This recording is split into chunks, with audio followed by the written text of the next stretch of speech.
Fred whistled twice more, much lower this time.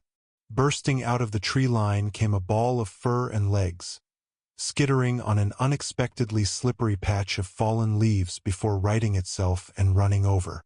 Its proboscis flicked over Fred's face, combing through his beard and threatening to go up his nostrils. "Whoa, down boy, down!" The creature stopped and hunkered down, its abdomen wiggling excitedly in lieu of a tail. The Moryen commander had long since stopped being surprised by the oddness of both the creature and the human who had seemingly adopted it. But Fred paused and, in a hesitant voice, said, "Sit." Sure enough, the creature sharply thumped its rump on the ground, still wiggling excitedly and scooching a little bare patch of earth in the fallen leaves. "I don't suppose roll over works at this point?" Fred mused. The creature let out a whimpering shriek and tilted awkwardly onto one side. From there, gravity took over, and it toppled all the way over, only to immediately start whining as it struggled futilely, legs wiggling in the air, unable to right itself. As Fred ran over to help, the creature shrieked in excitement and promptly stuck its proboscis up his other nostril. "Huh," Fred managed distantly as he freed his nostrils. "I don't think I taught you that one." "Whatever do you mean, human?"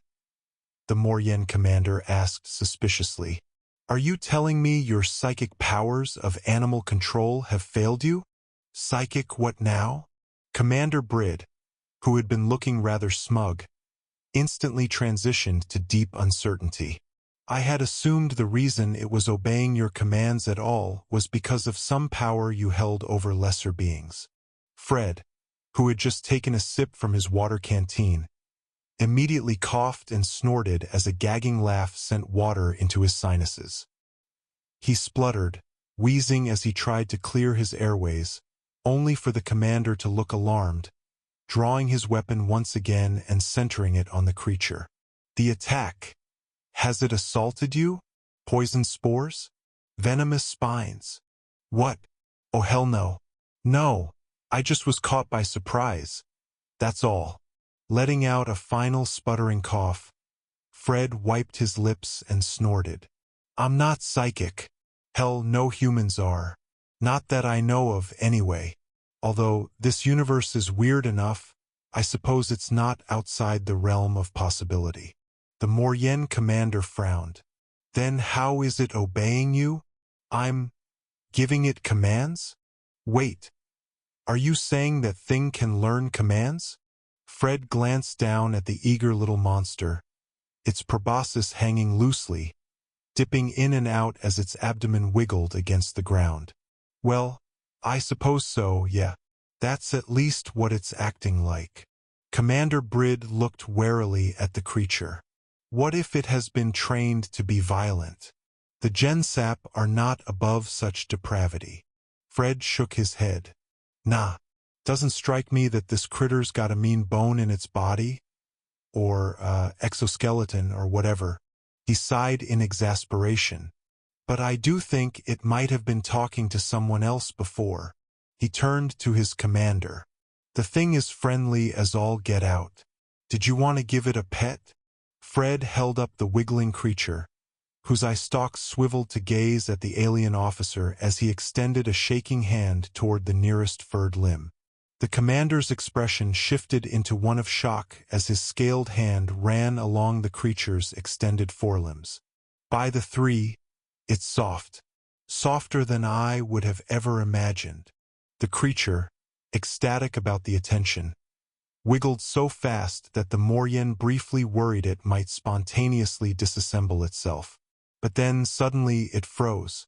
Its head craned back toward the bushes before it abruptly struggled free of Fred's arms and bounded into the underbrush.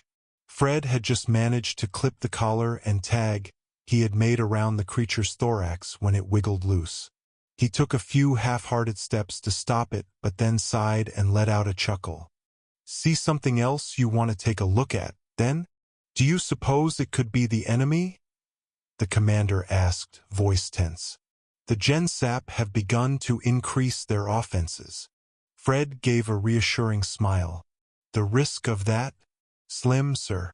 What the hell would any of the Gensap's forces be doing way the hell out here? Remind me, why are we all the way out here? Again? Doug, standing nearby, grinned. Well, I'm getting redeployed tomorrow, so I wanted to have at least one last chance to give Fuzzlegs some love. And he hefted a satchel, which rustled with a sound of wrappers, a treat or two. Sequat's oral discs twitched at the noise. That certainly sounds like more than one or two.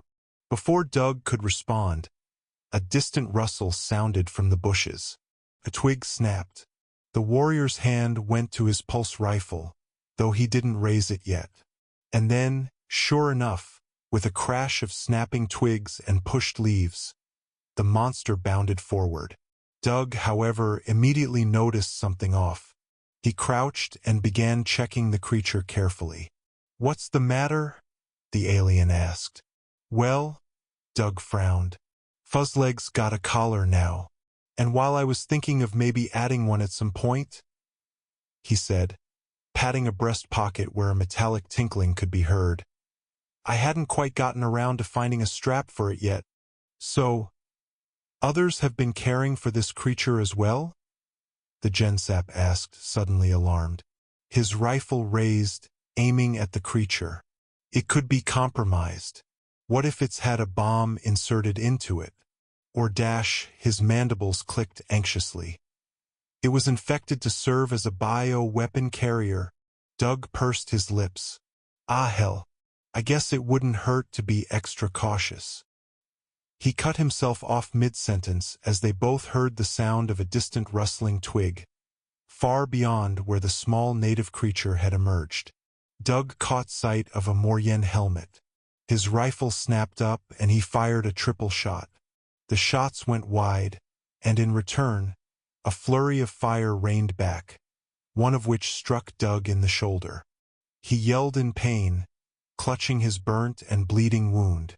"Hold steady, human Doug," Sequat barked as his neural implant began administering combat enhancers. He called in the attack and received a terse reply from the Gensap command. "The Moryen offensive must be stopped by any means necessary. Command has authorized artillery strikes on any confirmed hostiles."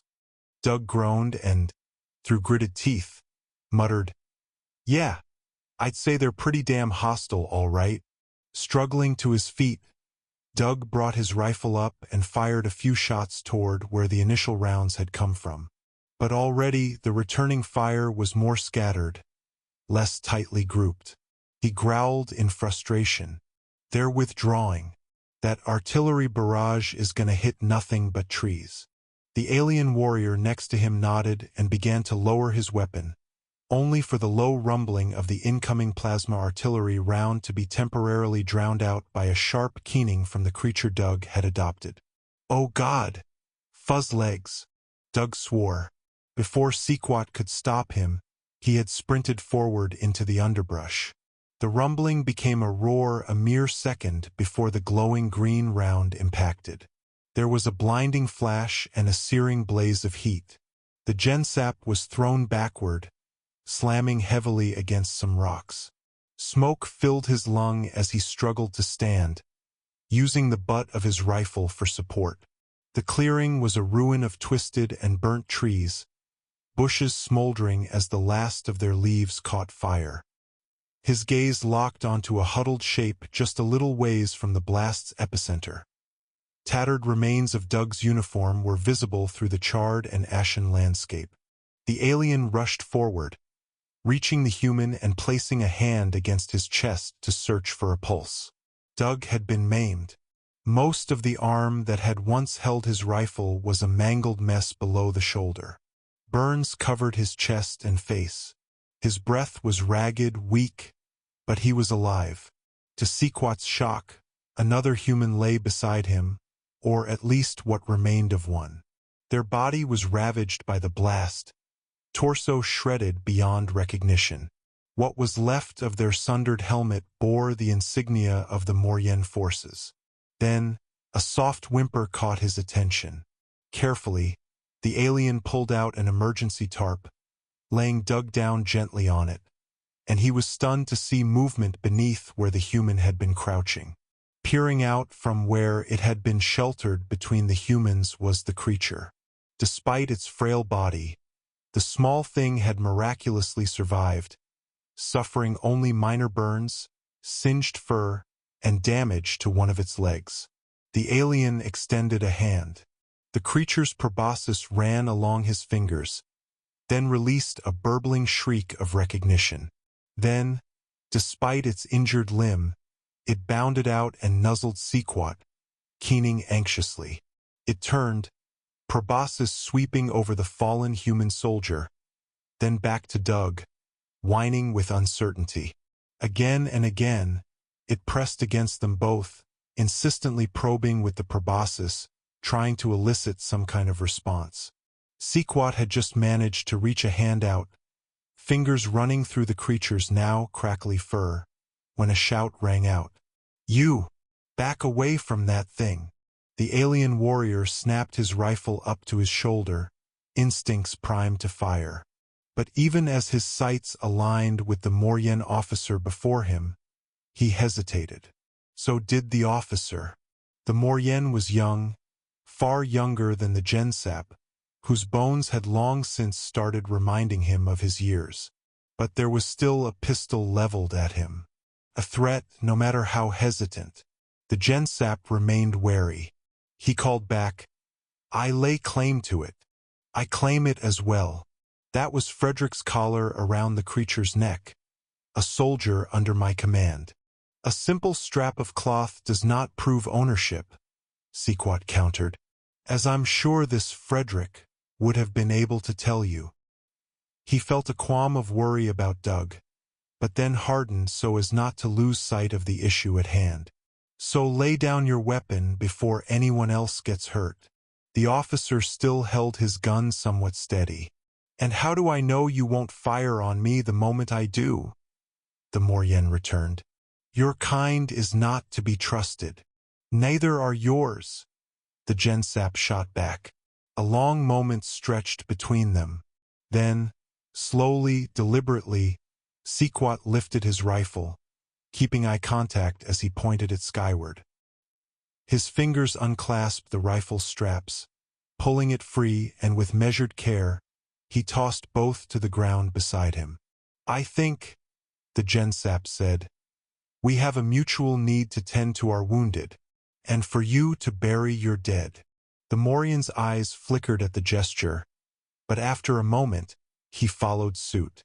He holstered his pistol, snapped the latch shut, and closed his coat over it. "Frederick would have wanted me to care for the creature," the officer murmured, "and he would be loath to see it in enemy hands. As would Doug." Sequat hesitated, looking at the human's unconscious form. "So we are at an impasse once again." The alien warrior was surprised when, this time, the Moryen spoke first. "In the spirit of reason," the younger officer said carefully, "Frederick is no longer capable of arguing his case, but your human still lives.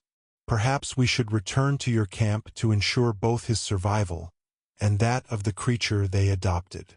The Gensap warrior studied him. "And what of you?" he asked. "I think you'll need help getting back there yourself," the officer replied. The alien frowned in confusion, until he followed the Moryen's gaze downward. His leg was shattered, likely when he had been thrown against the boulder from the artillery blast. He had been too dazed to notice, but his neural implant was blocking an abnormally high pain spike. It would not be able to do so for much longer. "If you insist on being captured," he muttered, "I imagine I will have no choice." The younger officer took a step closer, offering an arm. "For now," he said with a faint, careful smile, "I suppose I shall have no choice but to surrender myself to your mercy. Now here, give me that arm and let's get underway."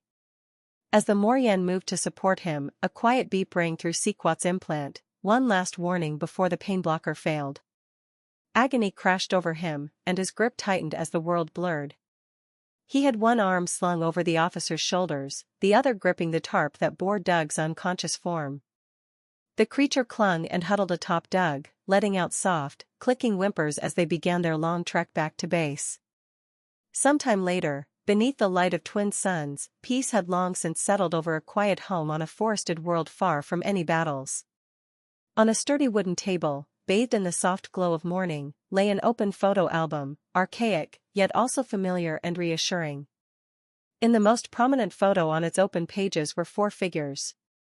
2 aliens, once sworn enemies, now standing side by side, a human, still bearing bandages, his injuries fading beneath carefully grafted healing nodules, and a fresh-faced, bald clone soldier, his expression one of cautious confusion, as if still coming to terms with the circumstances that had led them here, but happy, undeniably so, and a small, furred, multiple-limbed creature, cradled in a group embrace by the others.